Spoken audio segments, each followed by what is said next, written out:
Obsec, deep strike. These are terms that you might hear while you're perusing groups on the internet. If you're a new player, you might not have any frame of reference for what these terms mean, and yet you see them cropping up all of the time. On today's episode, we're going to go through these and other terms that you might see as you travel along in this hobby, and we're going to define them for you and give you a frame of reference so that you can start to engage with groups on the internet as well as with a local hobby group.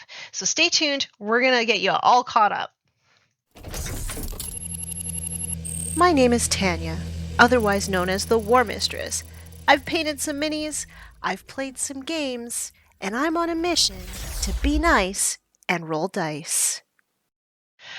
We are here for another episode of Be Nice and Roll Dice, and I'm here with one of the nicest guys in the hobby, Mr. Paul Murphy. Thank you so much for being on the show. Tanya, thanks very much for having me. It's a pleasure to be here. So you're kind of a legend in content creator circles, but in case there's people watching who have no idea who you are, why don't you introduce yourself? My name is Paul Murphy. I talk about Warhammer a lot. I've got a podcast. I'm active on Twitter and Instagram. Been doing this podcast called Forge the Narrative for a while now, and we talk about all aspects of the hobby. We talk about new release stuff, some competitive stuff. We talk about like dream projects and lore. We have author interviews. We have a hobby segment where because I'm not the best painter, but I've learned tricks and tips along the way, and we like to just share those with folks. And been doing it for a while. You can find us anywhere where podcasts are aggregated, all the major ones. Hope you check us out if you have not already. I mean, I'm kind of biased, but I think it's the best podcast ever. But you know. Oh, thank you. We got some good people on there. It's a great cast, great panelists, and we occasionally get some great guests. Yeah. Okay, so our topic today is one that I've wanted to do since before this channel was a thing. So when I was first getting started in the hobby, there's a bunch of words, terms, acronyms, and I had no idea what they meant. And like, you're trying to engage with people on the internet and you have no idea what they're talking about because there's all of these terms. So I thought, what better video to make for new players than going through what some of these mean and explaining it to them so they have like a base of knowledge with which to engage with the community. This is huge because some of these things, they get thrown around, and you're supposed to know it. These are like, what in the business world is TLAs, 3-letter acronyms. There's everyone just throws out all these, and if you're just supposed to like absorb what it means, and you can't always do that. Especially you'll see when we're going through this list, and you shared it with me before, so I had a little bit of advanced knowledge on it. Of these are just like terms that don't even really exist in the game anymore. We just use them because they convey all these meaning and context that everyone, again, is just supposed to know. Mm-hmm. Yeah, so I thought maybe we would just dive right in. Let's do it. Okay, so the first term in my list is Obsec, which stands for Objective Secured. Do you want to maybe talk a little bit about Obsec and maybe why it is important in the game right now? Yeah, so in most missions, especially competitive missions or even match play missions, the objectives are kind of divided up into two separate things: either kill something or be somewhere. Somewhere on the table. And being somewhere on the table matters more if you are OBSEC, objective secured, meaning that you count more. That anything that has that rule counts more than things that don't have that rule when you're determining who could control, especially if things are contested. It basically comes over the top of things if they are contesting, if your potential to be contested. Two things without OBSEC would cancel each other out. The OBSEC would win if all things being equal. Correct. It's referred to things. Sometimes people will be too dismissive of things. Oh, well, that doesn't have OBSEC, so it's bad, or that does have OBSEC, so it's good. And you'll hear that talked about in its context a lot as a value assessment of a unit or a model or whatever. The choice is in someone's army list. Mm-hmm. And this is a funny one because this is one of those ones that it's something different in every codex. Right? Yeah, and there are ways you can even make things OBSEC that would not normally be OBSEC because of certain things. And so and to be fair, this doesn't come up a lot. Like it's a really great rule when it matters, and so you always want to remember when you have it, you want to know that it exists, and when you have it, you're going to win it. You know, when you have it and you need it, you're going to win that objective. But you'll hear it tossed around a lot online, and so is that value judgment of assessment of things when it really doesn't come up as often as the internet or forums or comment sections would have you believe it does, but it is still important. Correct. Okay, so that's objective secured or Obsec. Yeah, if you can make a great army that's all Obsec, you know, great, go for it. I mean, my orc army has Obsec Mega Knobs in it, so, you know.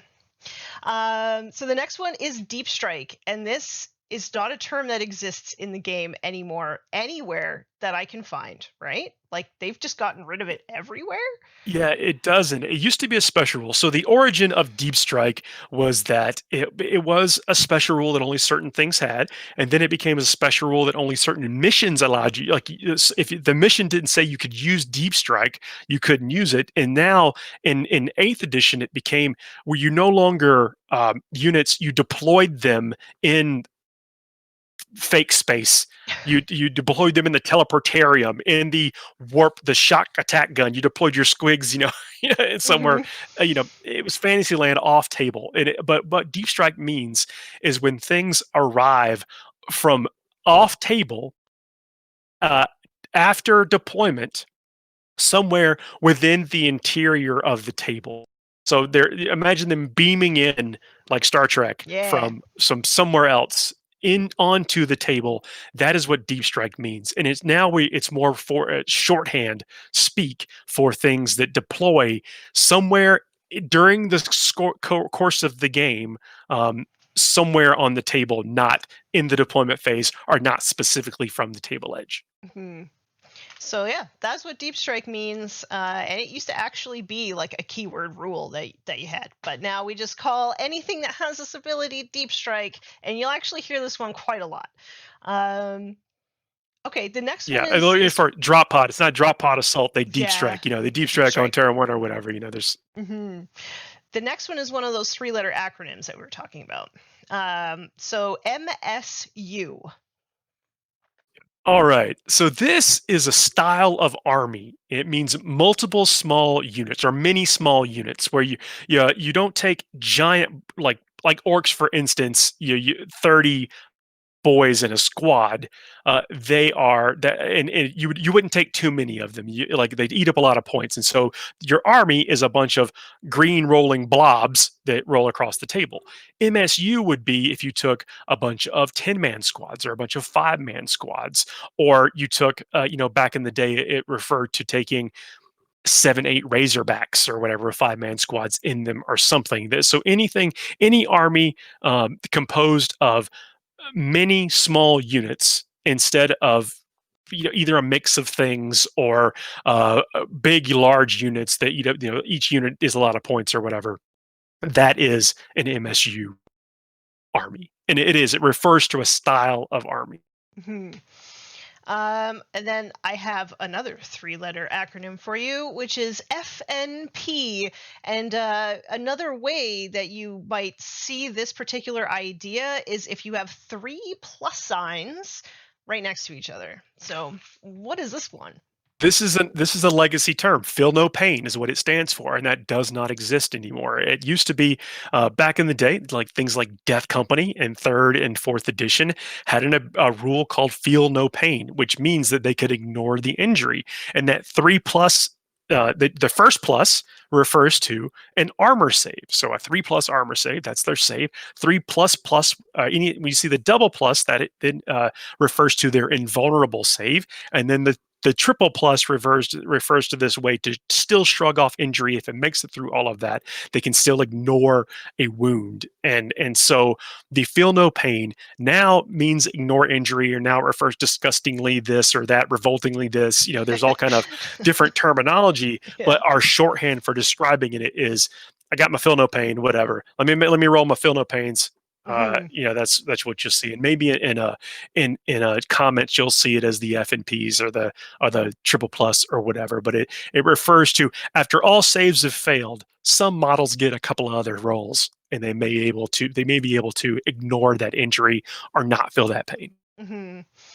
Um, okay, the next one is Alpha Strike. All right, so um, if you this is probably a term that we co-opt from other things. Hmm. Like I think it existed before 40K. And Alpha Strike means that you have a list that would like to go first. You built your army in like a shock and awe type uh, build where if you go first, you will dominate your opponent. You'll make it so your opponent has no way to make war against you at the bottom half of the turn or on the second turn. And that is what Alpha Strike means: is that you will either come down through all that alternate deployment, or you're able to make yourself invisible or something. I mean, whatever. You've got a way to either help yourself go first, or you plan on going first. It's a little bit more difficult now with the missions, so it is less achievable now, but people will still be making lists like this with the idea that they will go first and remove their opponent's ability to counter them or make war against them later on. They want to render them neutered, useless after the first several rolls of the dice. That is an Alpha Strike list. So, like, what would be an example of an Alpha Strike list?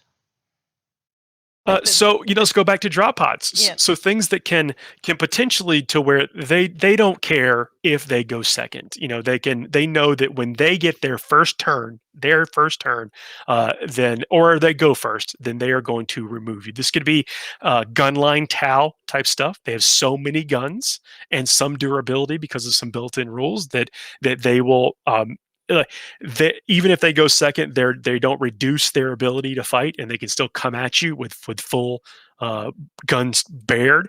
So that is anything that when it goes first or gets its first action destroys you could be an Alpha Strike list. So things that either come down out of nowhere, get you all toggled. That's a phrase that I use, but you basically toggle your opponent, and that goes back to Mortal Kombat. The little light punch that you do juggles them a little bit, and so you're able to do your combos.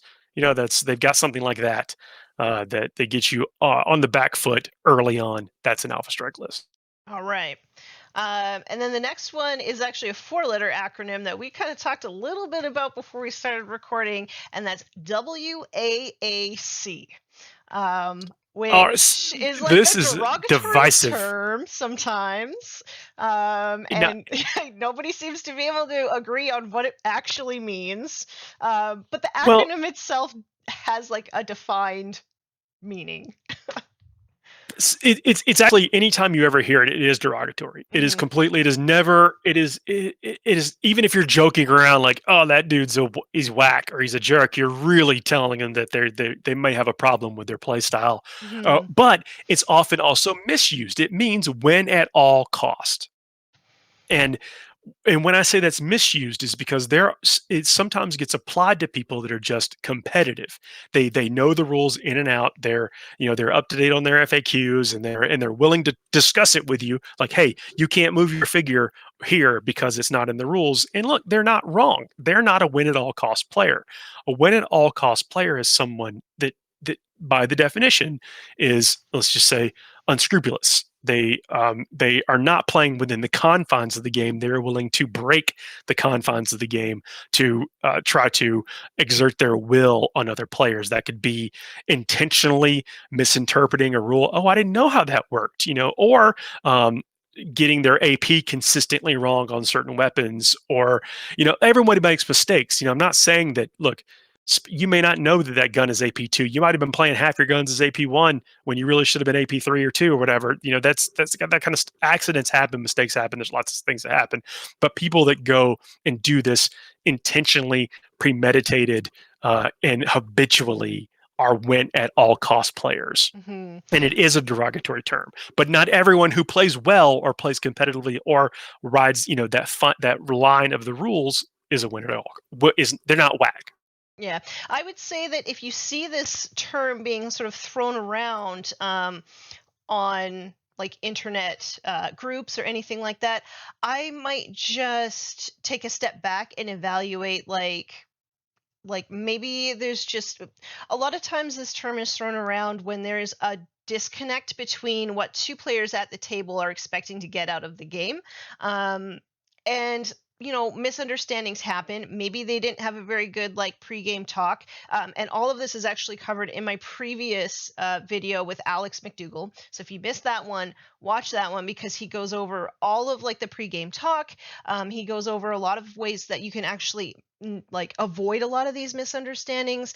But in my opinion, in my experience, a lot of times when people start labeling somebody as whack, it is a lot of times, if it was unintentional, it's because there was this misunderstanding. And sometimes on those internet spaces, it's sometimes best to just not engage with those people if you don't have all of the information, or if you weren't there to see what actually went down. So That's great advice. And look, I mean, people like, especially when you're starting out, you might not, they could be a fun sponge. They may not be doing anything they shouldn't be doing, but they could be a fun sponge for you. And but maybe not. Sometimes, when you want to play competitively, you really want to be tight on the rules, because the written rules are what we have. It's how we communicate with people that are outside of our play groups, especially if you're traveling and that kind of stuff. You've got it there. But someone who plays tight is not whack. Someone that plays intentionally loose or tries to convince you of something that is not right, those are really the win at all cost players. Also, people who demand that you that you offer them a take backsies, and then they don't offer the same courtesy to you, that's kind of whack.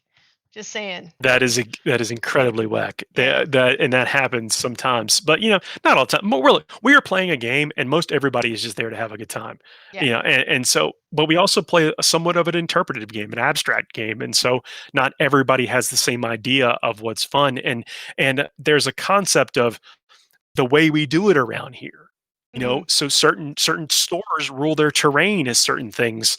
Certain tournaments know how the organizers are going to come down on certain rules decisions. There's all kind of things that can contribute to that whack feeling, and really it's a feeling. And sometimes it's a appropriate label. Sometimes it's just a miscommunication, and make your own decisions. And I'm saying, just don't throw it around. Don't throw that term around casually, because it is always a derogatory term. Yeah, I agree with that 100%. Which I think sort of goes nicely into the next term that we have, which is playing by intent. So what does that mean? It's kind of a big concept. So there's raw, which I think we're going to get to. Yep. And there's RAI, rules as is intended. Rules is written and rules is intended. And there's as the editions have progressed, the divide between intended and written has shrunk. We are also in a heavily documented edition with lots of FAQs and erratas. Like, there's actually a term, like, we use FAQs, but what we really mean is erratas. Like, a frequently asked questions is different than a rules change kind of thing. But I'm digressing, and I won't do that, I promise. But so intended is when the rule is ambiguous. It could be that there is some wiggle room in there, and it seems like when this is like, there's sometimes we see it with terrain and heights of terrain, and when can you place a model on the terrain and when can you not. So like, wobbly model was when you could place a figure there and it would fall off and damage the model. So the wobbly model rule was in place to keep hobbyists from damaging their model. Whereas tournament players, like, whatever, if it fits, it sits, it fits, or whatever the term is, like, just, I'm gonna sit here and hold it till I'm done rolling attacks. There's all kind of, but the intent is, the intent was not for you to place a model that couldn't fit there, in my opinion, because again, we're talking about intent. It wasn't designed for you to place a model that would not sit there. It was for you to take advantage of the rule if your model would not sit safely there. Not that it wouldn't fit, but but it wouldn't fit safely. And that's an example of intended versus written, kind of thing. So, Hmm. invoking the wobbly model was one of those big things. It's like, oh my goodness, you just drove this bus on the ledge of a building. Like, that is clearly not what we're supposed to be doing here. Yes. Um, Yeah. so, playing by intent is sort of, it's an idea that and a way that you can do this is by actually like talking out your turn with your Yeah. opponent, but it's basically like telling your opponent what your intentions are as you're Oh, playing I the see. game. Yes, yes. You Oh, hear I've this got in play. Okay, play. Yes. competitive play. You hear this in competitive play quite a bit. Um, but yes, a lot of times these sort of like rules as intended kind of discrepancies or whatever, you can really stop those from happening by playing with intent, right? So as you're moving your model up, you'd be like, my intention is to move my 6 inches, whatever your model can move, so that I am, within heroic intervention or whatever is your intent. So that's what playing with intent is. You don't often hear this when you're sort of playing in narrative games. You don't often hear this when you're just playing in like a lot of pickup games. But as you sort of start going into like the competitive scene, even just going to tournaments, you will hear this. And you will hear the top players at the top tables talking out their turns as well. And that is what they are doing. They're playing by intent, letting their opponent know exactly what they are doing with their turn.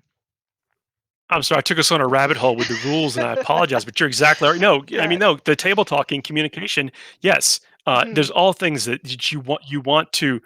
So let's just say go back to objectives. For what we were talking about Obsec in the beginning, is that when you move and you clearly say like, look, I'm within 3 of this objective, or when you're charging, when you measure out the charge distance, here's the charge range, and so I need an 8. So if Mhm. I roll an 8, I have the charge. Do Mhm. you agree? And that's you're communicating with your opponent. So yes, yes, I apologize for the wobbly model, but still applies. But Yeah. I'm going to go with it. I'm going to go with it. But that's talking out your turn, and when there are things that, like, what if you've got a tape measure that's a centimeter shorter than mine? I don't know, but at least we've had the conversation of, if I get this run, if I roll a 3 on my run, I score the point. Mhm. Or do we agree? Okay, let's roll the die, and then now we don't. Then we don't have to. Then you don't have to debate Yeah. if you didn't roll the 3. You rolled a 2. You're not doing it. You're not over there sweating. You're not over there. Yeah. Yeah. Yes. And also, like, this is not a game of gotchas. Everybody in theory has access to the rules. So playing by intent, it kind of like stops some of those gotcha moments, and I don't know, it just feels better. I think it stops you from being called whack. It's a good thing to sort of like try, even if you're a narrative player. I think it's a good thing to sort of like implement into your game, especially in like later turns, or when people start getting a little bit heated. It's just good practice, I think. You are spot on. Okay, so I wanted to talk about two terms at the same time because sometimes people use them interchangeably, but they are actually two different things entirely.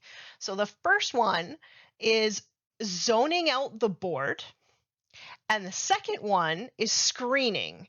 And they are not the same thing. And I thought maybe we could discuss what each one is and then discuss how they're different. All right. So zoning out the board. So we were talking about deep strike and stuff earlier. Deep strike and outflank, which I don't know if outflank is on your list, but that's another term that you'll hear that is a bygone era. It's a relic. It does not exist anymore. But what zoning out is can happen in deployment, or even when you're countering. Screening happens intra game. Zoning out happens typically in the deployment phases of the game. So, we play a game that has real hard measurements. Things can't be deployed within 9 or 12 or whatever. There's things, unless you got a special role, but there's a very few and far between. You know what those special roles are. So when you're zoning out, it is when you are utilizing your meat shields, your bodies, your scouts, your infiltrators. Infiltrators, you don't really, I mean, they're a unit type, but you don't hear infiltrate anymore as a thing. But it means some type of alternate deployment to then block off other people's alternate deployment from getting to you. You make it to where you nullified their ability to get their fancy, tricky rules, and that's how you zone them out. And for me, this is like the first thing that I have a 40K coach, and this is like the first thing he taught me how to do. And yeah, it actually feels really, really good when you zone out the board in such a way that it forces their deep strikers to deploy in their own deployment zone. It just feels so good. Yeah. Yep. When you can, so you get people playing your game, and that's actually one of the next steps into like going from casual to competitive. Is that you take people to make them question their choices. You have not given them an easy path to victory. They have a normal thing that they do, and you've made them think about something different. And so when you have taken away some of their special rules, now look, it's part of the game. I'm not saying you're not maliciously doing it. You got to put your scouts down before they got to put their scouts down or whatever, and so you've given yourself a fighting chance. It's just good decision making. Mhm. It's not a feel bad experience. No, you're protecting yourself, and it feels real good. Um, so then the next one is screening. So what is screening? So screening often comes up in charging. So in the assault phase, in the charge phase, things can only move a certain amount of inches, and now we've got even a more harsh rule in this edition of the game that means if you declare a charge against multiple units and you cannot end your turn reaching all of them, then your charge fails.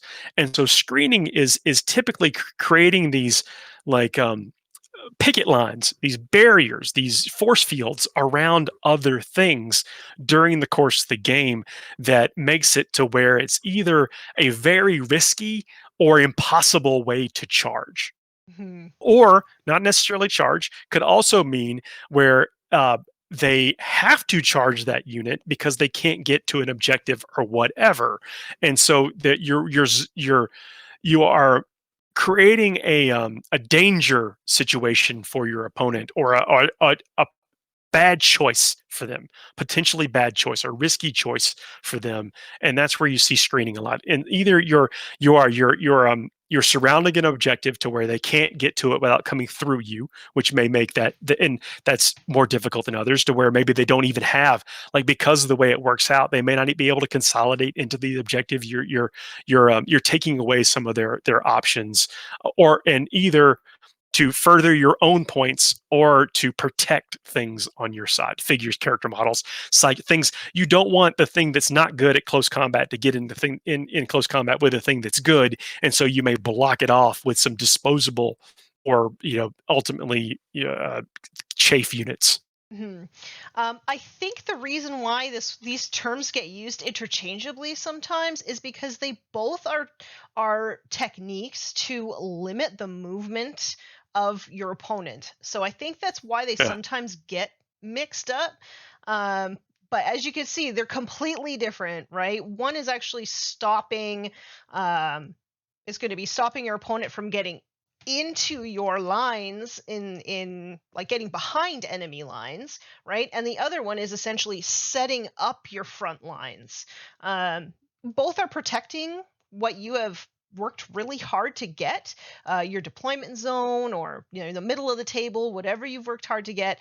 But yes, they are completely different terms other than just limiting In movement. concept, yeah. Well, I talk about a lot about threat ranges. What is the effective threat range of things, and that includes their movement and then bonuses to potential charge and that kind of stuff. And so you have to understand these things to know how to set up your zones and or your screens. Mhm. And if you're a newer player, ask. I mean, there's zero problems like no one will ever have a problem with you asking what their rules do. Now they may not tell you all their fancy tricks, and I'm not even saying they're obliged to tell you all their fancy tricks. You know, but you can ask them, do you have a stratagem that increases that movement? Do you have a stratagem that makes that more resilient? Well, actually, I do. I've got one that gives me a 3d6 charge. or something like that, or Hmm. that adds two to my movement. Yeah, I can use my chaplain power to give me an extra movement or that kind of stuff. So asking these questions in that table talk really helps you avoid that type of stuff and get better at doing that, knowing what, because in order to do this effectively, to screen and or zone, you need to really understand what the threat ranges are. Hmm. And I'm a person who plays an army that you don't normally see a lot of, at least in my meta. Like, not very many people play Imperial Guard or Astra Militarum. So sometimes when I roll up to the table and I throw stuff down, I will ask people like, "Hey, do you know what Bulgarins do? Like, do you know how they work?" Um, just because it's not something that you see a lot of the times, and Bulgarins are really tough. They can potentially tank a lot of shooting. So I just like to sort of, and I'm not gonna like assume that they don't know. So I'm not just gonna roll up and be like, these are Bulgarins, and they have like a 2-up armor save and like all this. I'm gonna like just ask them if they know. And yeah, I think that Well, that. a lot of times you will. You can ask, like, "Hey, is there any? You have any questions?" And sometimes they'll just say no because they don't want to slow things down, or they don't want to make it seem like they're inexperienced or whatever. But look, when you're in a pressure situation and you're trying to do one of these techniques and you don't know for sure, ask. And 9 times out of 10, the player on the other side is going to want. They're gonna come through with the information. Yeah, and so it's to let you do your thing. Like, just ask. And even if it's on turn 5 of the game, ask the question. Mhm. Mhm. Um, Also, I know, like, I'm kind of going off topic here, but like, I know a lot of people want to go to tournaments and they want to play more competitively, um, and they're really nervous to do it. I know I had like extreme social anxiety before my first one, but in general, almost every single person at that tournament is looking to have a good, clean game. They really want to have a good time as well. Of course, they want to try and win because that's what we're all there for. But at the same time, most of them want to make sure that you're having a good time too. So in order to do that, you need Well, to communicate. yeah, and if I can speak just on that real briefly, is that sometimes people at the tournament, they go to the tournaments because they know they're gonna get 5 games. They're gonna get 5 plus games. They don't play. They may not their last game might have been the last tournament they went to. They're just there to roll dice and have a good time. And with it's a competitive environment, but they're there. Like, we talk about this a lot, and I'm not trying to like market the show or whatever, but we talk about that you have more in common with the person on the other side of the table than you think you do. Like, you may not know them, but you both got to the same place and you're doing the same thing. There's a lot there that you are can just kind of assume is lined up. Now, not saying everything, but that willingness to talk about these things is important. And if you care about zoning and screening and that kind of stuff, those are tactics that you do to give you an advantage during the game. And so the way you do that is information about what your opponent can do. So you either need to know it or ask them, and it's always going to be cool to ask them. Hmm. I think we have time for like one more. Is there any particular? I mean, we kind of touched on it, so maybe we should go over the difference between raw and RAI, just like a little bit, right? Because we kind of touched on it Yeah, briefly. yeah. Well, with rules is written that sometimes, look, this is something that is not really as impactful as it used to be. So there used to, where we didn't get the information exchange between us and the designers quite as often in editions past, but now we do. And so you would be stuck with like this clunky wording on a rule, and it would say, sometimes it would just lead to some bizarre interpretations. But because we can diagram English sentences and know where the commas are or aren't. That's really what it comes. A lot of these discussions were around the placement of the comma. Like, well, it refers to this Hmm. and this and this and this. So, you know, obviously, I wound you on twos. So yeah, or so. Yeah. Actually, I used to be a proofreader, and anytime I pick up like a Games Workshop rule book, I'm like, oh, I just want to have my hands at rewriting these rules so that they make sense and there's less dangling modifiers. Please, please, just Yeah. let me at But it. that's where you get into it. Is like, are they referring to one model or both models? Like there's things is like, do I not do this? Do I have to do the hokey pokey and spin myself around? Like, or do they have to hokey pokey? Like, I don't know. Yeah, Yeah. it's Yeah. So but we raw. don't have that or not as frequently anymore. Yeah. So I mean, sometimes there's like. So actually, if you actually look through the erratas, there is actually like the FAQ section, and that is where they go over some of these like weird sort of things that they've written that could be interpreted one way or another, and the rules as written is not clear, and then they then go in to tell you how they intended it to work, and then they explain the rule as intended to clarify the rule as written. But sometimes there's like a few weeks or a few months in between like when that rule was dropped and when that errata and that FAQ come out, and you gotta sort of sit down and discuss that with your opponent if it comes up. When I'm playing a game, I don't really like to discuss too much at the table. So I will normally like roll a dice just to keep the game moving, and then afterwards I'll discuss it with my opponent. It's a little bit more difficult at tournaments, and you might have to call over a judge. But in general, that's sort of how I approach any sort of discrepancies between like rule as written and rule as intended. I just think thankfully it's less of a problem now, and I Hmm. think it'll be less and less of a problem as we move forward in the game. I mean, as you can see, the FAQ entries are getting there. It's much shorter as the codexes evolve, and they learn what us. I mean, I'm not going to say you, but us filthy power gamers on on this side, what we try to wring out of things, and it just doesn't. There's the powers on the page. There's less ringing that has to be done Hmm. nowadays, which is good, which is better for the game because it makes the game more accessible. Hmm. Can you believe that we didn't even get through half of these terms that I had written down? It, there's things. Look, but how cool is it that we get to actually like have this discussion about the game? Like the game is both. What I've told people about Warhammer in the past is that the game is it's either as simple or as complex as you want to make it. Like if you're just someone who's starting out and you're playing with your mates, or you're playing with your kid or your buddy from high school or something, you don't have to have all these types of discussions. You just get to enjoy it. You get to paint your models and make your heroes and all that kind of stuff. And so this is also a hobby that we can spend hours and hours and hours doing basically anything other than playing. So there's a multifaceted hobby, and I love it. I love every aspect of it, including the play and the competitive side. Now, what we're talking about is internet terminology, and when opponents collide, which is, I mean, there's a lot to talk about, but most of the time we're just spent enjoying the hobby. Yep.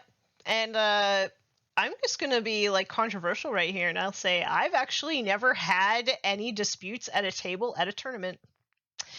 All my table disputes have been at the game store on like just game night.